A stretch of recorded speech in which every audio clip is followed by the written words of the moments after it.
வணக்கம். இரவு நேர பிரதான செய்திகள் வாசிப்பவர் கிருஷிகா. தலைப்புச் செய்திகள்.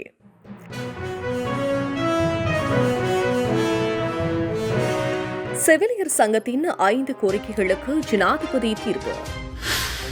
கோவிட் தடுப்பூசி செலுத்தாதவர்கள் மற்றும் முதல் டோஸ் செலுத்திக் கொண்டவர்களுக்கான எச்சரிக்கை. தமிழ் தேசிய கூட்டமைப்பின் பங்காளி கட்சிகளின் தலைவர்களுக்கிடையில் இன்று அவசர சந்திப்பு. ஹாசா நகர் மீது இஸ்ரேல் மீண்டும் விமான தாக்குதல். புதிய வகை கொரோனா தொற்று பரவல் அமீரகத்திற்கு பயண தடை விதித்தது சவுதி அரேபியா. ஜப்பானில் பலத்த மழை மற்றும் நிலச்சரிவு, 20 பேர் மாயம். இந்தோனேஷியாவிற்கு 40 லட்சம் தடுப்பூசிகள் விரைவில் அனுப்பப்படும், அமெரிக்கா உறுதி. யூரோ கிண்ண கால்பந்தாட்ட போட்டி, ஸ்பெயின் இத்தாலி அணிகள் அரையிறுதிக்கு தகுதி. இனி விரிவான செய்திகள். முதலில் உள்நாட்டு செய்திகள். செவிலியர் சங்கத்தின் 5 கோரிக்கைகளுக்கு ஜனாதிபதி தீர்வு. கடந்த 2 நாட்களாக அரசு செவிலியர் சங்கம் சுகேன விடுமுறை போராட்டத்தில் ஈடுபட்டு வந்தனர். அவர்களின் பல கோரிக்கைகள் முன்வைக்கப்பட்ட இந்த போராட்டம் முன்னெடுக்கப்பட்டது. அரசு சபைக்கான ஐக்கிய செவிலியர் சங்கத்தின் 7 கோரிக்கைகளில் 5 கோரிக்கைகளை உடனடியாக நிறைவேற்ற ஜனாதிபதி கோட்டாபய ராஜபக்ஷ இணக்கம் தெரிவித்துள்ளார். ஜனாதிபதி ஊடகப் பிரிவு இதனை தெரிவித்துள்ளது. ஏனைய 2 கோரிக்கைகளையும் எதிர்வரும் வரவு செலவு திட்டத்தின் போது நிறைவேற்றவும் ஜனாதிபதி கோட்டாபய ராஜபக்ஷ தெரிவித்துள்ளதாக ஜனாதிபதி ஊடகப் பிரிவு குறிப்பிட்டுள்ளது. அரசு சபைக்கான ஐக்கிய செவிலியர் சங்கத்துடன் நேற்று பிற்பகல் ஜனாதிபதி அலுவலகத்தில் இடம்பெற்ற விசேட கலந்துரையாடலின் போதே ஜனாதிபதியால் இந்த தீர்மானம் மேற்கொள்ளப்பட்டுள்ளது. அதன்படி செவிலியர் பல்கலைக்கழகத்தை நிறுவுதல், நல்லாட்சியின் காலத்தில் 7/12/2017 மற்றும் 32/2017 ஊடாக நிறுத்தப்பட்ட ஊழியர்களின் நிலையை மீண்டும் பெற்றுக் கொடுத்தல், இடைநிறுத்தப்பட்டுள்ள தரம் 3 தரம் 2க்கான பதவி உயர்வை 5 வருடங்களுக்கும், தரம் 2 தரம் 1க்கு 7 ஆண்டுகள் பதவி உயர்வு வழங்கல், 20,000 ரூபாய் வருடாந்த சீருடை கொடுப்பனவை பெற்றுக் கொடுத்தல், தற்போது 36 மணித்தியாலங்களாக காணப்படும் வேலை நேரத்தை வாரத்திற்கு 5 நாட்களாக 30 மணித்தியாலங்கள் கருதி விசேட குழுவிற்கு ஆய்வுக்கு அனுப்புதல் குறித்த 5 விடயங்களை உடனடியாக நிறைவேற்ற ஜனாதிபதி தீர்மானித்துள்ளதாக ஜனாதிபதி ஊடகப் பிரிவு குறிப்பிட்டுள்ளது. மன்னாரில் உளுந்து பயிற்சிகையை தாக்கும் ஒரு வகை நோய், தோட்டச் செய்கையாளர்கள் பாதிப்பு. மன்னார் மாந்தை மீட்பு பிரதேச செயலாளர் பிரிவில் உள்ள பல கிராமங்களில் மேற்கொள்ளப்பட்டுள்ள உளுந்து பயிற்சிகைக்கு ஏற்பட்டுள்ள ஒரு வகை நோய் தொற்று காரணமாக குறித்த செய்கையினை முழுமையாக அளிக்கும் நிலைக்கு தோட்டச் செய்கையாளர்கள் தள்ளப்பட்டுள்ளனர். மாந்தை மேற்கு பிரதேச செயலாளர் பிரிவில் உள்ள பாலியடி புதுக்குளம், பால பெருமாள் கட்டு, குருவில் ஆகிய கிராமங்களில் மேட்டுநில பயிற்சிகையான தோட்டச் செய்கை அதிக அளவில் மேற்கொள்ளப்பட்டு வருகின்றது. இவரிடம் சுமார் 1000 ஏக்கர் நிலப்பரப்பில் உளுந்து மற்றும் கச்சான் பயிற்சிகைகள் மேற்கொள்ளப்பட்டு வருகின்றது.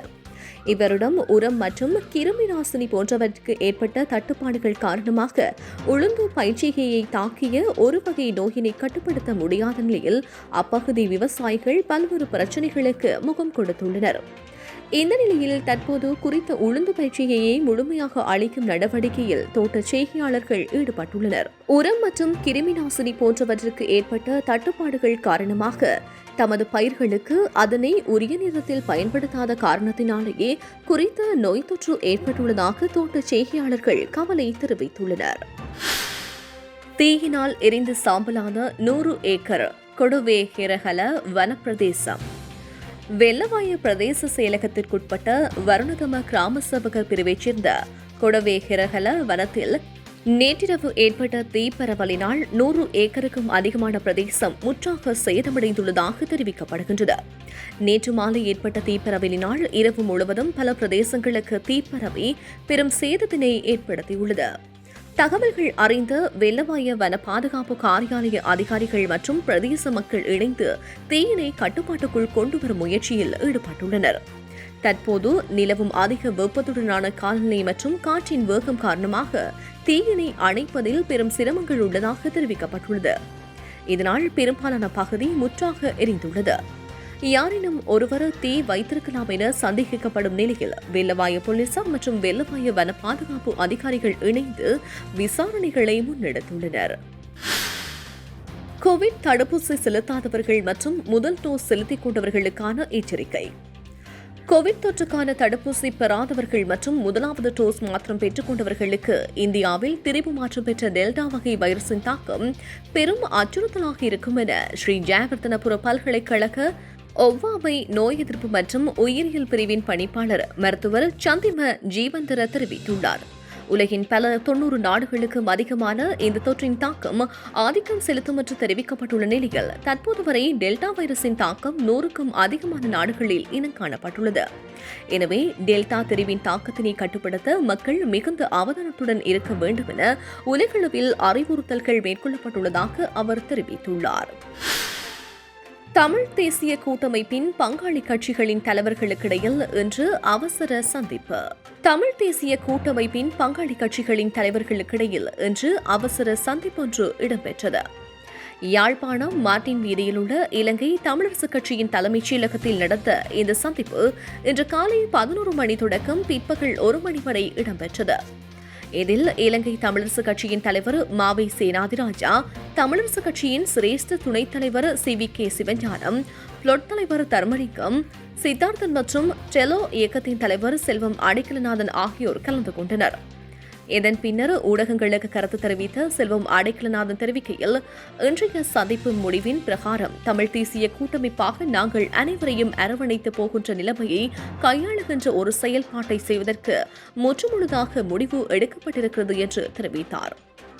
அவர் மேலும் தெரிவிக்கையில், அந்த வகையில் நாளை நடைபெறவுள்ள கூட்டத்தில் நாங்கள் எப்படி செயல்பட வேண்டும், தொடர்ந்து அதை எப்படி நாங்கள் கையாள வேண்டும் என்பது தொடர்பில் முடிவை எடுப்போம்.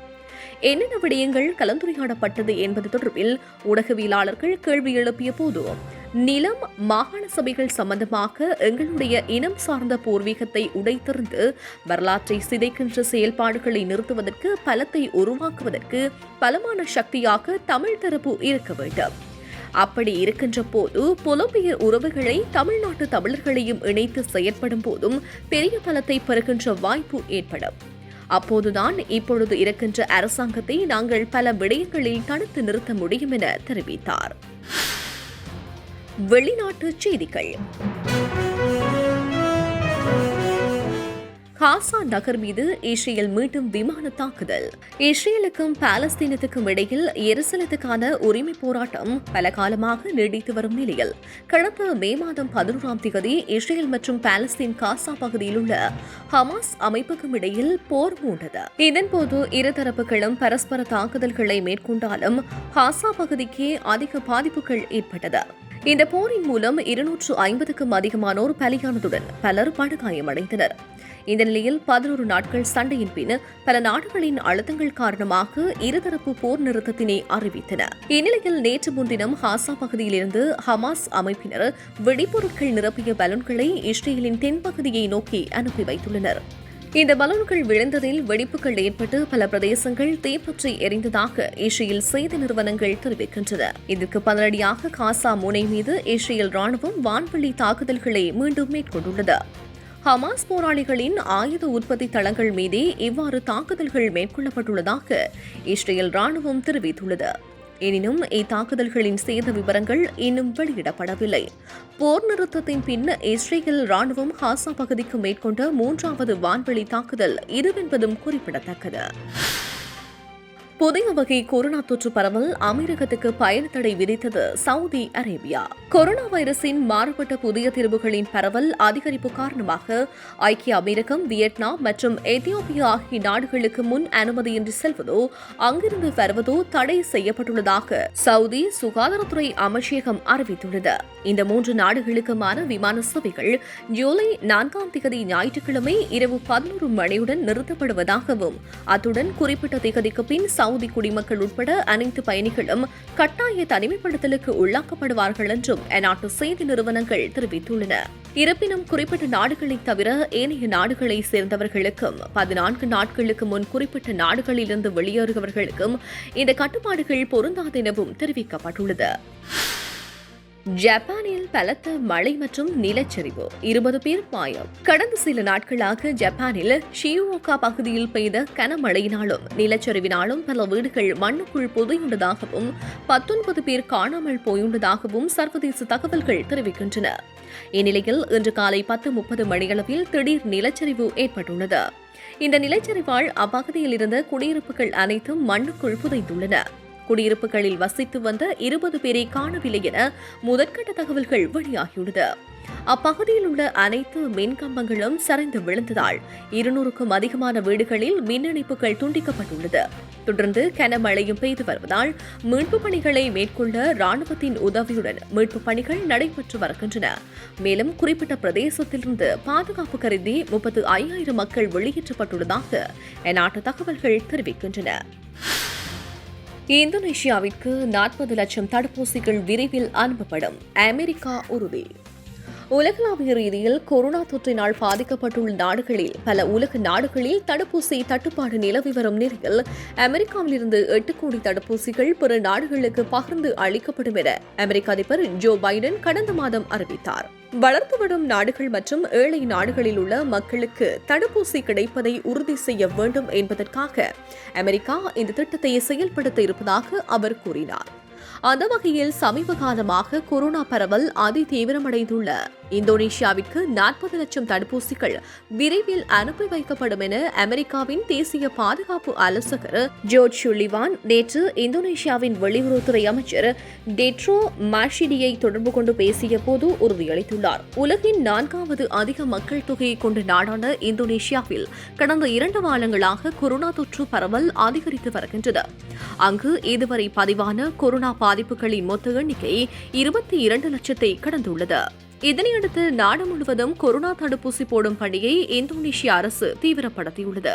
அடுத்த ஆண்டு மார்ச் மாதத்திற்குள் அங்குள்ள மொத்த மக்கள் தொகையாக 27 கோடியில் 18 கோடிக்கும் அதிகமானோருக்கு தடுப்பூசி செலுத்த வேண்டும் என அந்நாட்டு அரசு இலக்கு நிர்ணயம் செய்துள்ளமை குறிப்பிடத்தக்கது.